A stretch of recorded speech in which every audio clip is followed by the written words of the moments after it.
Folks, we are live right here at sportsbookreview.com. This is the Major League Baseball show for Monday, August 17th, 2020. After an action-packed weekend, we are back on the diamond. I'm Donnie Seymour. He's Jason Radowitz. And Jason, how about those New York Mets over the weekend?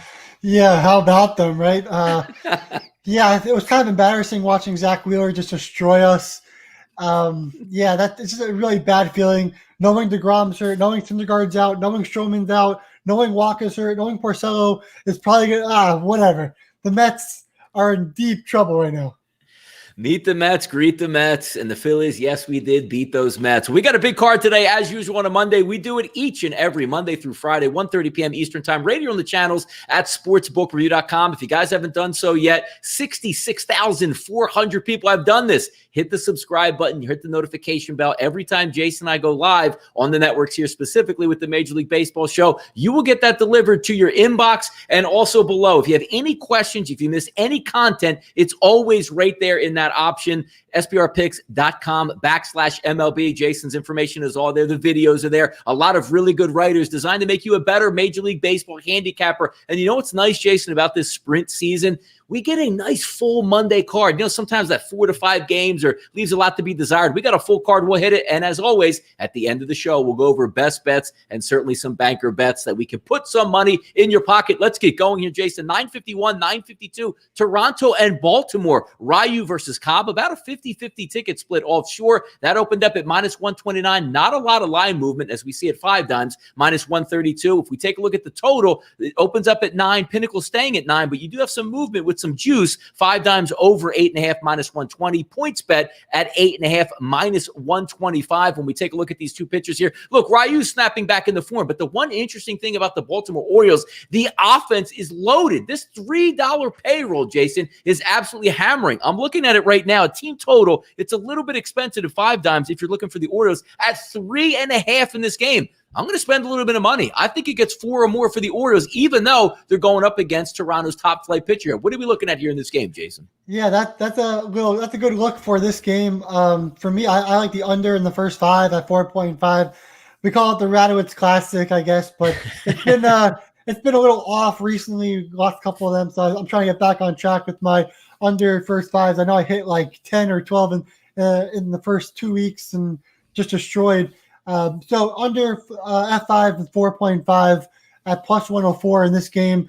If you look at both these two guys in the last 2 starts each, you combine their ground balls and fly balls. When you combine them, they've gotten 27 ground balls and just 12 fly balls combined together. So that's 27 ground balls, 12 fly balls. Like you said, Ryu getting back into shape, looking great in proper form. Cobb also, he's pitched really well in all of the starts, hasn't allowed more than 3 runs per start this season. He's not going to go deep, but he'll give me 5 innings. And then from there, whatever the bullpens want to do, get your team total over, whatever they want to do after the 5 5 innings, that's completely fine. But yeah, under 4.5 for the first 5, I found that +104 was no brainer for me. No, fantastic. And guys, by the way, if you didn't notice, the NBA show before us did close to 1,000 live viewers. That's just a testament to how you guys support the channels. We do thank you for doing that. We already have 125 people in here. 2 minutes into the show. Ray, James, Sammy, Jack, Daniel. Who else is in here? Let's see. Eric, De Niro, Chaz, David, Robin. Everybody supporting us, we do certainly thank you for that. But also getting back to a little bit of a point here on the Baltimore game, I had to do like a double take here because the lineup that's expected to be rolled out tonight, 9 out of 10 people out here watching probably can't name 2 or 3 actual guys in the lineup for the Baltimore Orioles. But against lefties this year, and it's still a young season, we're talking about ISO levels like Alberto, 385, Santander's, 273, Pedro Severino, 636, Pat Valika, 545, Rio Ruiz, 5 foot. Like these are numbers out of like an arcade game, and it's coming from the Orioles at this point. Usually the averages are going to come to bear throughout the season, but I'm amazed at how well, and I watched it firsthand, Jason, the 3 games in Philadelphia. This team was hammering, and a lot of guys we don't even know about here. Yeah, and I mean, they just faced Max Scherzer, made it a game 5-5 in the 8th inning, and finally the Nationals got away, 1-6-5. I had -1.5, disrespecting those Orioles who, again, destroyed me there. So, yeah, the Orioles have been really fun to watch, not fun for my bankroll. But you know what? At the end of the day, I do think they'll regress at some point. Hoping it's this game for me. And then if you want to get those runs out later, that's fine, whatever. I'll let you score those runs later. But for me, I do think these arms are going to be able to mow down these lineups in the first 5 innings. Yep, late inning magic. We could certainly use that. 9:53, 9:54, 7 o'clock in the Bronx, Boston and the New York Yankees. Jason, what once was a really, really good rivalry completely shifted now to the New York Yankees. 8 out of every 10 tickets coming in on the Bronx Bombers. They opened up at 157 at Pinnacle, now sit at 163. That's the prevailing line across the board, anywhere in that high 150s to low 160s. If we're taking a look at a total here, it's 10 across the board. Didn't get too many runs last night, but if we anticipate some of the lineups coming in tonight, the one thing that just seems to work is the Yankees are so deep. We talk about it, Jason, with the Dodgers, where you can lose 3 or 4 starters and not miss a beat. You're talking about some big bats out for the Yankees. The team continues to compete. And if we take a look at tonight, it's going to be Perez on the mound versus Jordan Montgomery. I'm going to flip the script a little bit here because I like the matchup here going against Montgomery. And again, trying to find some value out here as opposed to saying, well, I'm going to take the Yankees minus 163 or the Yankees team total over 5.5, meaning they've got to get 6 runs. I'm going to go with the Boston team total and get value here. 2.5 at plus 120 over the first 5 innings. Give me a 3-run blast for the Boston Red Sox. I'm just trying to find some alternative routes to go against the Yankees. I'll take the plus money first 5. I think they might be able to get some runs off Montgomery because I don't think they're going to get any runs off of that Yankees bullpen, Jason. How about you? Yeah, I'm with you here. I think Red Sox have a chance to win this game. Look, the Yankees have owned the Red Sox throughout the entire season, probably the last couple of seasons, whatever the case might be. But the Red Sox, plus 138 here, have the better starting pitcher, can definitely get ahead early in this game and potentially hold the game and win. So for me, Red Sox plus 138, I do think they salvage at least one game in this series. I mean, how do you not? So Red Sox plus 138, not an official play, not any banker or whatever, but definitely a play that I do think will hit. I don't have the guts to do it, but I know there's a lot of guys in the chat that do have the guts to do it. Red Sox plus 138 seems like a good play. Yeah, let's see what happens here. But it's hard to go against the Yankees. Like when somebody's teams get rolling here, you don't want to press the button and be like, oh my goodness, what's going to actually, take place at this point. So if we keep on rolling through, let's get to a game. And this is going to be called Hotlanta for a good reason tonight. 88 to 90 degrees at first pitch with the wind blowing out. And yes, Anibal Sanchez is going to be on the mound versus Touki Toussaint. 5 out of every 10. So basically a 50-50 ticket split here on the Atlanta Braves. But this line rising by the moment. PointsBet minus 165 in New Jersey. 5 dimes at minus 152, Pinnacle at minus 161. So a heavy favorite, and why not? Because when we're getting down to it, it's not really so much you saying, well, can Washington hit Atlanta? It's the fact that what's Anibal Sanchez going to do on the mound? An xFIP that's approaching 7, not getting any left-handed batters out or right-handed batters. If you even look at the breakdown here, a 485 weighted on base average Sanchez has to lefties and a 474 to righties. Everybody's getting in on it. Now, the one thing we do like to preach is try to get the best number possible. I'm going down the list here. I believe FanDuel was down this morning, so I couldn't get their line, but mostly hovering on that like 5.5 plus 105. If I can get a 5 number on this game, I'd be real comfortable taking a team total with Atlanta. Having that 5.5 needing to get 6 is sometimes a little bit too much to ask, but I don't think there's any. I think they're just going to damage them. I think Atlanta damages Washington here. Do you have any way that maybe the Nationals can win, or you just say, you know what, Atlanta here, Jason? Yeah, I think the Braves can win, but, of course, the Braves are a little banged up and have some injuries at the top of their lineup, which doesn't really help their case. But for me, yes, Anibal Sanchez has been brutal. A 9.69 ERA, a 7.68 FIP. His BABIP is near 400. He's not leaving. He's leaving just 68% of runners on base, only getting 20% of ground balls. So, yeah, Anibal Sanchez is brutal right now. Not looking good for him throughout the entire season. Has also allowed 5 home runs on the season, 13 strikeouts and just 6 walks in 13 innings pitched, allowed 14 earned runs. So everything just calls for the Braves to just smack Sanchez. I think the Braves still have enough guys in their lineup that will succeed, especially against Anibal Sanchez. Still have Dansby Swanson. You still have Darno. You still have Freddie Freeman. Still have Ozuna. It's still a packed lineup, even though they're without some of their stars. So for me, yeah, I agree. Braves minus 148. I'd look at over 10.5 because Touki Toussaint on the mound for the Braves, not really the best pitcher either. And we know the Nationals, with Soto back, their offense is starting to kind of figure it out a little bit. Trey Turner still at the top of the lineup, getting on base at a solid rate. So, batters are hitting 235, but he still has an ERA of 7.27. So what does that tell you? He's walking batters and also just allowing a bunch of hard contact, and a lot of guys with runners on base are scoring less than 50% of the time. He's leaving guys on base. So over 10.5 seems like a really great play as well.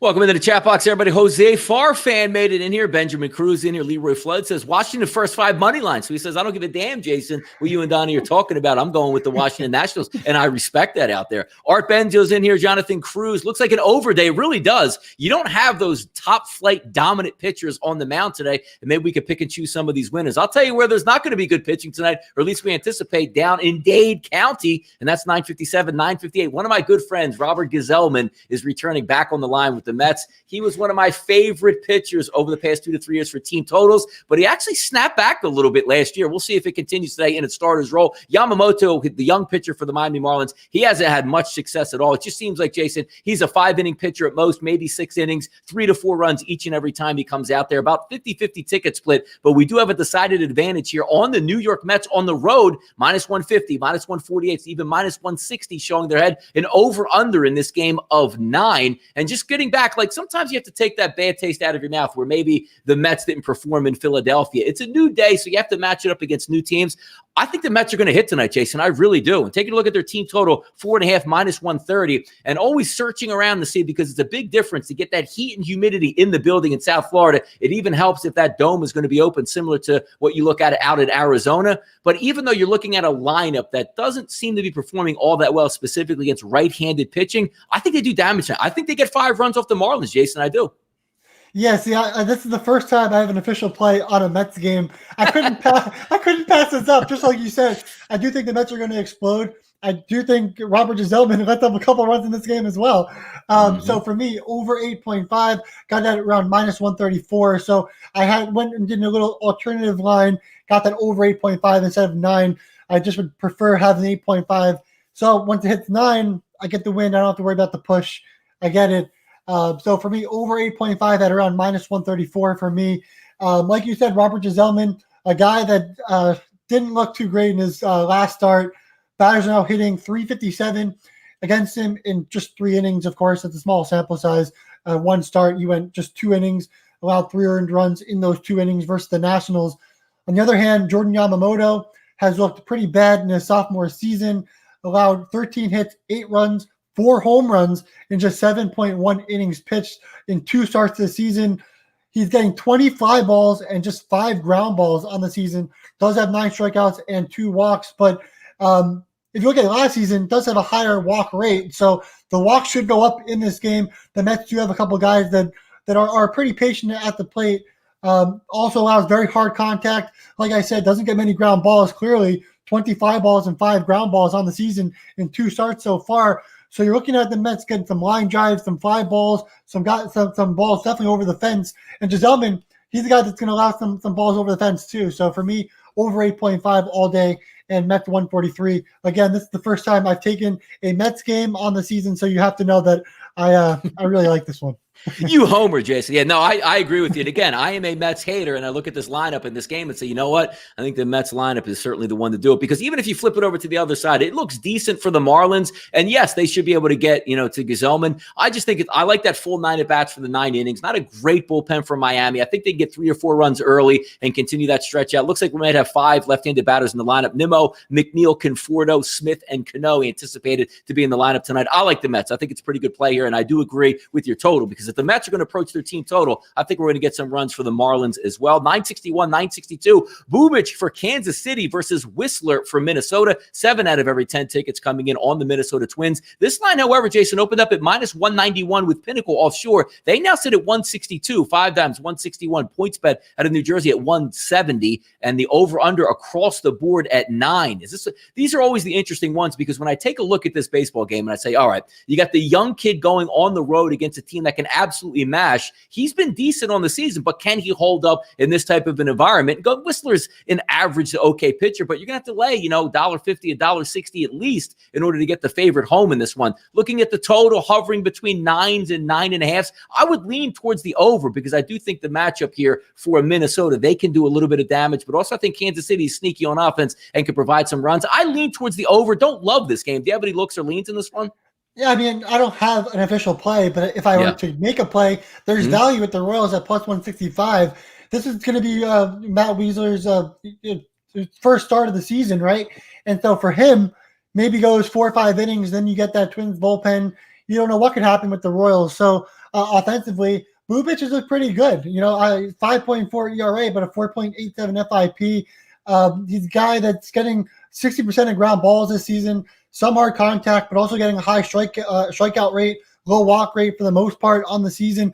So I think there's value with the Royals at plus 165. So I think it probably went down since the last time that I've seen it. But I still think there's value on the Royals to get the upset in this one.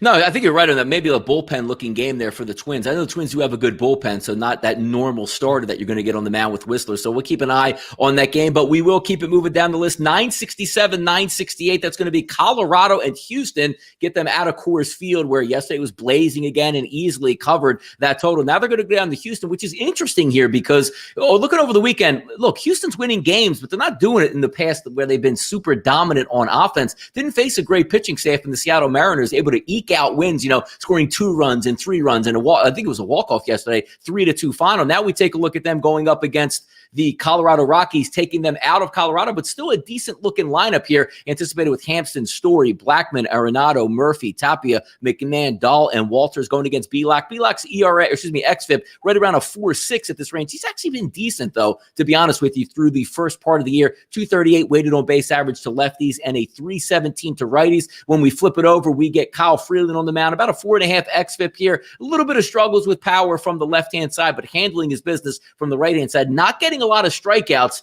I'm still scared of this Houston lineup because I like the look of it each and every day. They're just not hitting yet. So if I'm going to take a look at that angle, 9.5, I'm going to lean towards the under. I think I'm getting a pretty good bullpen here with Houston. If Houston's pitching can hold up on the front line, Houston's bats haven't woken up yet. We're out of Coors Field. Roof probably going to be closed in Houston. I'll lean with an under 9.5, Jason. What are you looking at here?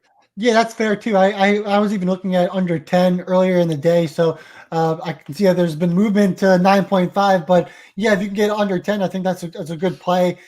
For me, the Astros seem like the better team here. Look, Freeland looked really good for the Rockies throughout the entire season. In all 4 of his starts, the Rockies have won every single game. So you look at that one or two ways.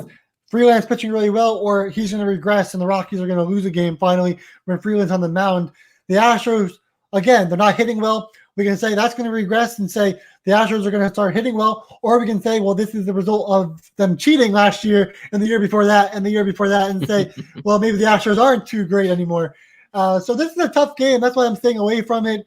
I think the Astros will win this game. I do think it'll be low scoring, so under 10 for me. Under 9.5 is completely fine as well. I don't know about this one. By the way, it's noontime. It's just about, in that 2 o'clock range. You got the NBA playing out here. If you guys want to come over and hit the refrigerator in the back right there, you can certainly grab some monsters with me. We can relax, enjoy, bet some baseball, watch all day MLB. And again, good things happening here on the channels right here at sportsbookreview.com. Let's keep it moving here and going. Oakland and Arizona, 969, 970. Chris Bassett and Zach Gallen on the mound. About a 50-50 tickets, but I love to see this too, because when you get that good ticket split and you also get like a minus 110 side, which it is, and a total of 9, we should be in for some good baseball. Yesterday, I put out a video play here, Jason, on the team total over for the Padres, and we went 1 for 10 with runners in scoring position and left 10 men on base and weren't able to punch through that 5th run. But hey, beggars can't be choosers. Sometimes you got to get back on it. I actually like Arizona in this game, but not for the full game. I like Arizona's first 5 innings here, money line at minus 120. I just like what Gallen does because I know what I'm going to get out of him primarily, unless Oakland comes to town with that world beater attitude, scoring 15 runs yesterday and mashing the ball around versus the Giants. I think Gallen could do his normal. 6 innings, 2 earned runs, keep me in this game. Maybe a 3-2 win after 5 innings. I'm going to go first 5 innings here. Arizona money line, Jason. What are you thinking about here? Yeah, this is a tough game. I think, again, the Athletic is at around minus 120. Seems like a nicer, more exciting play. The Athletics, they're one of the only teams that have really been profitable throughout their entire last 10 years, really. So when you get the Athletics around, minus 120, that minus 110 range before, like even minus 130, when you get the Athletics in these spots, it's hard to just say, yeah, I'm not going to take it. I'm going to stay away from it. Yeah. So for me, I think I would lean towards the Athletics. And I also like that underplay, under 9 in this game. I don't think there will be many runs. I saw the Athletics scoring a ton of runs in the game before. I think this game will be a lot calmer. So maybe the better play would be under 9 and just not picking a winner, because I do think this game will be close. And I think either way it could go. And that's obviously what the money line is saying right now with a pretty tight line. So yeah, under 9 might be the play.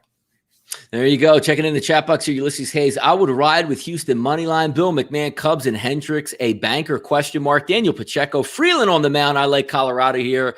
And Abel Alvarez, because they do not cheat anymore. Altuve benefited from cheating, and he sucks offensively. Yeah, it's nice to see them get their comeuppance, because regardless of what they say with the feuds out here, it's still really hard to hit a baseball, even though you did. Trust me, if you don't know what's coming, it's a lot harder than saying, hey, fastball right here down the middle. Come on, guys, get it together over there. How about this? Let's go out to Gabe Kapler country here, Jason. 971, 972, the battle again. Seems like every day we have a battle of California. San Francisco and the Angels. Anderson versus Canning. 9 out of every early 10 tickets are coming in on the hometown Los Angeles Angels. Opened up at 175 with Canning on the mound. Now sits at 162, 170, 171 across the board. An over-under of 10. Not great bullpens here. And certainly, Jason, not great starting pitching. So usually I would come into this game and say, well, how can I take the Los Angeles Angels offense and go up against Anderson? And why not? XFIP of 7, getting lit up. He's a lefty, getting lit up from the left-hand side. But we do know that the right-handed bats should be the ones that do the damage here for the Angels. Fletcher, Trout, Rendon, Pujols, Upton, Stassi, and Adele. But I'm going to flip it to the other side. I'm going to get the full 9 at-bats and that nice, comfortable air in L.A. I'm going to go with the team total with the San Francisco Giants of over 4 going up against Canning. Struggled with lefties, struggled with righties. I'm getting the full 9 at-bats and going against not a dominant bullpen. I think they can get there. So if I'm looking at that 4, I also think that the Angels can put up runs. Give me that 5-5 game where I get the split and get the over. I like the over 10 as well in this spot, but I'm really digging in on this San Francisco team total over 4. What are you looking at here, Jason? Yeah, see, I'm on the opposite side. I got the Angels over 5 on team total. Mm-hmm. So if you want to give me a 5-5 game, yes, that's fine with me. I'll take it. They'll score their 6. I know that in extra innings. But yeah, the Angels here over 5. Again, you just spoke about how bad Tyler Anderson has been. He does have a 3.63 ERA, but don't be fooled. Like you had said, a 6.18 FIP. He's left 87 runners on base, and that's going to really regress, especially hopefully in this game. But also just getting a ground ball rate of 31.40% on the season.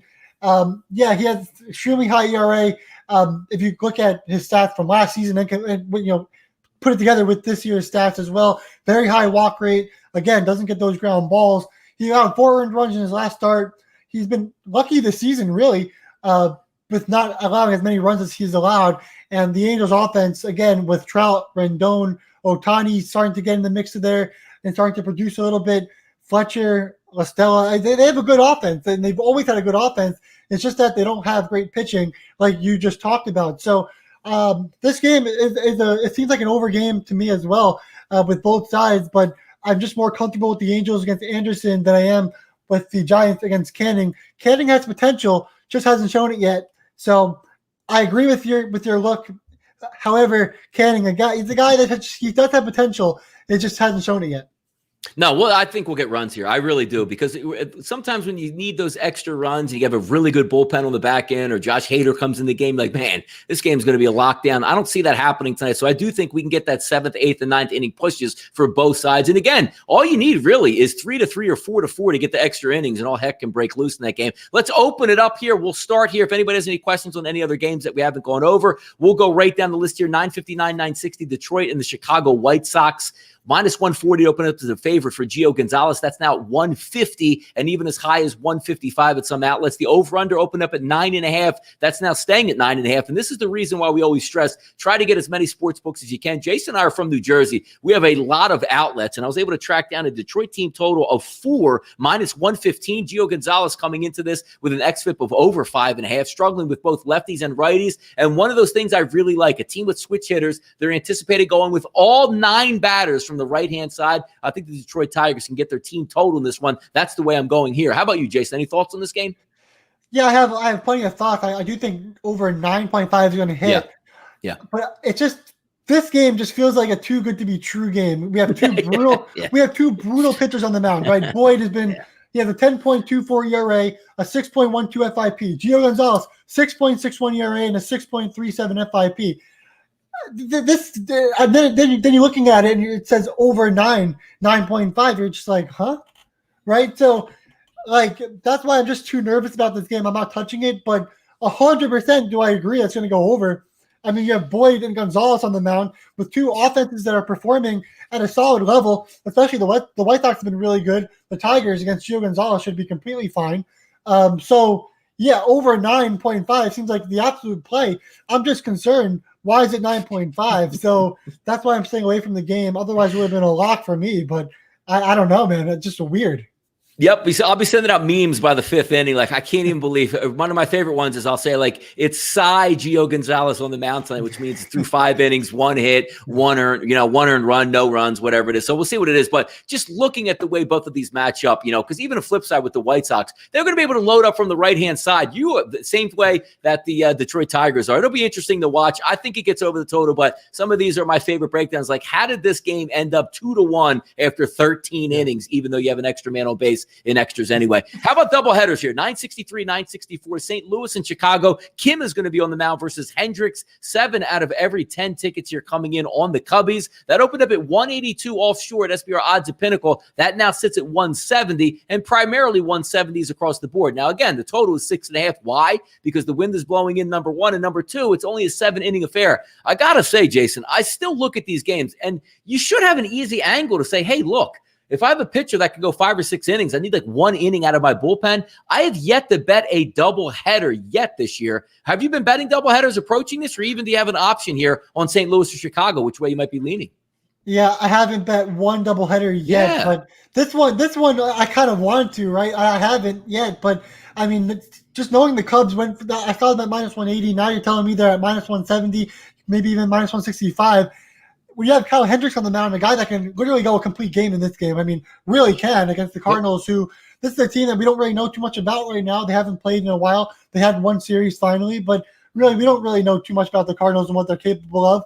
Then you have Kwang Kim on the mound for the Cardinals, and it feels like I'm back to my KBO days because he pitched in the KBO last season. So now it's like your Flash over there, and I'm talking about the KBO. But Kwang Kim, he just had one game. Tried to close the game for the Pirates and against the Pirates, and then allowed 2 runs, a 1 earned run in that game. I don't know how deep he'll be able to go, maybe 2-3 innings at most.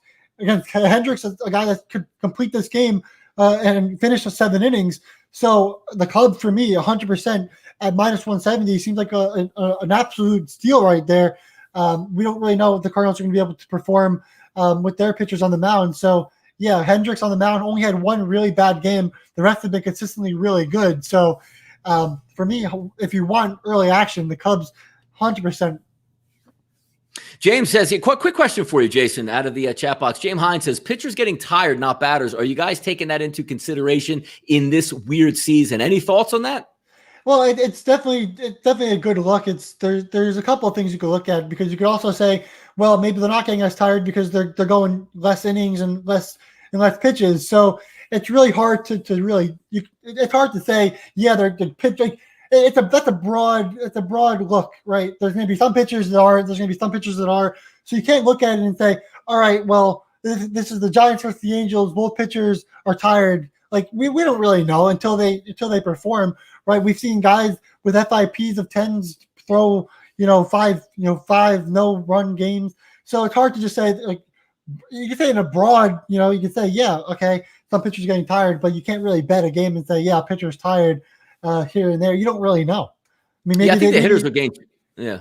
I think the hitters gain traction as the season goes on too, because being a baseball player yourself, when you take a look and say, look, if I haven't seen live pitching an exploding slider and all of a sudden I'm starting to see it again, it takes a while to catch up. So I think the bats will start to come around again, still in the summer season where it's staying hot out here and everything looks like it's all bits and pieces here with that launch angle, but we'll see what happens. Ulysses Hayes in the chat box. I'm from New Jersey, the new king of sportsbooks. I agree with you there. And D'Angelo, Jeremetrius Vickers. Fantastic name out there. Thanks, guys. I really enjoy the show. Got a couple games here left. We'll scoop these up before getting to our best bets and bankers. 965, 966, San Diego and Texas. Davies versus Lyles. Heavy action coming in on the Padres. They open up at 119 offshore at SBRodds.com. Now sit around 141, so some good line movement. The total opened up at 8.5, Jason. That now sits at 9 across the board. Now, this is one that usually I would dip right into here for San Diego and say they should be able to bomb away on Lyles at incredibly high xFIP, not handling his batters from the right-hand side. And you have a team coming in that can do damage, but the problem we're running into here with San Diego, Tommy Pham leaves the game late yesterday in the 9th inning. Looks like he's going to be out a couple weeks. And also getting the news that Will Myers back flared up, so I'm not sure he's going to be in. So something I would like to watch, because if you get a full lineup in, I would be all Padres up again because I know they're decent on that team total run line, anywhere between like 4 or 5. Do you have a lean in this game that you're looking for? Because until I see lineups, yeah, I'm still leaning towards San Diego, but if I get a good lineup in here, I'm really going to like San Diego on offense. Yeah, I'm with you 100% on the Padres. You know, Zach Davies, he's been pretty good. 2.78 ERA, 3.02 FIP. So don't even look at that lineup for the Padres and just look at Davies and what he's capable of and what he's doing. And then you're like, all right, Jordan Lyles, 6.06 ERA at 6.37 FIP. He's been brutal throughout the entire season. He's allowed at least 3 runs in each of his last 3 starts, with 2 games allowing 4 earned runs. So the Padres lineup still has Tatis, still has Hosmer, still has Grisham. It's still a quality lineup for the Padres. For me, they've struggled a little bit when I take them. So staying away from the game. But, at first I was all over the Padres just like you. And then I said, all right, well, let me take a step back and just let it play out. But again, just like the Cubs, I'd be 100% on the Padres without even looking at the lineups, just knowing the pitchers. And I would be like Padres minus 130. Easy.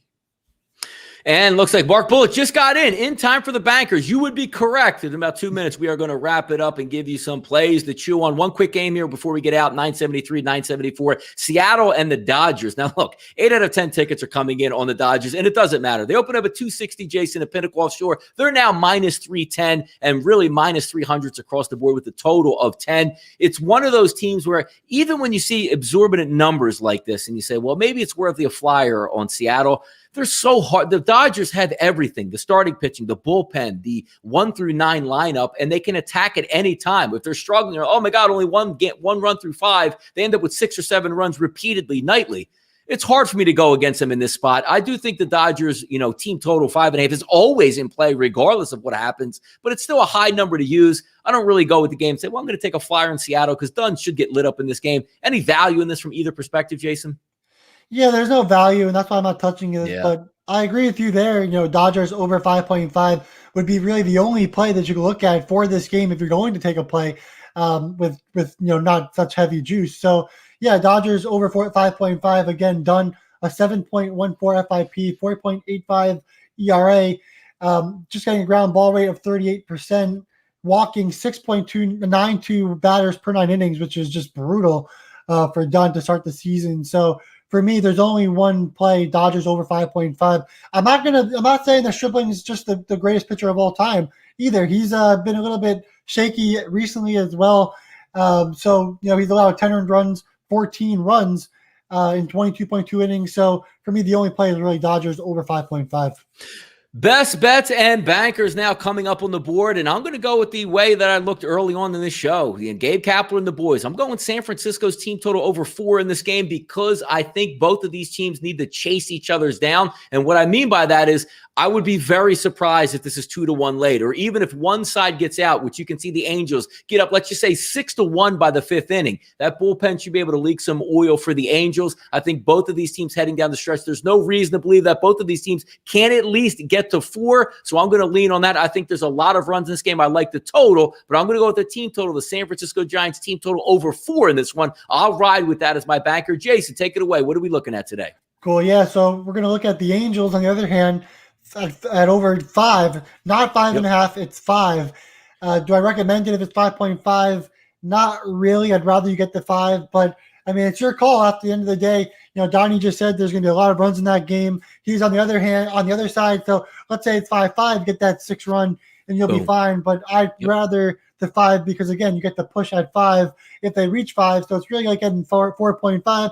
Once they get over 4.5, I know that I for sure won't be losing any money. Just you need one more run to get that actual money. So over 5 for the Angels in that game is one of my official plays. Another official play will be under 4.5 in the first 5 innings for the Orioles and Blue Jays with Ryu and Cobb on the mound. Again, both those guys have been incredible getting ground balls, limiting fly balls, and Ryu looks to be back on track, and Cobb has been pretty good in all of his starts this season.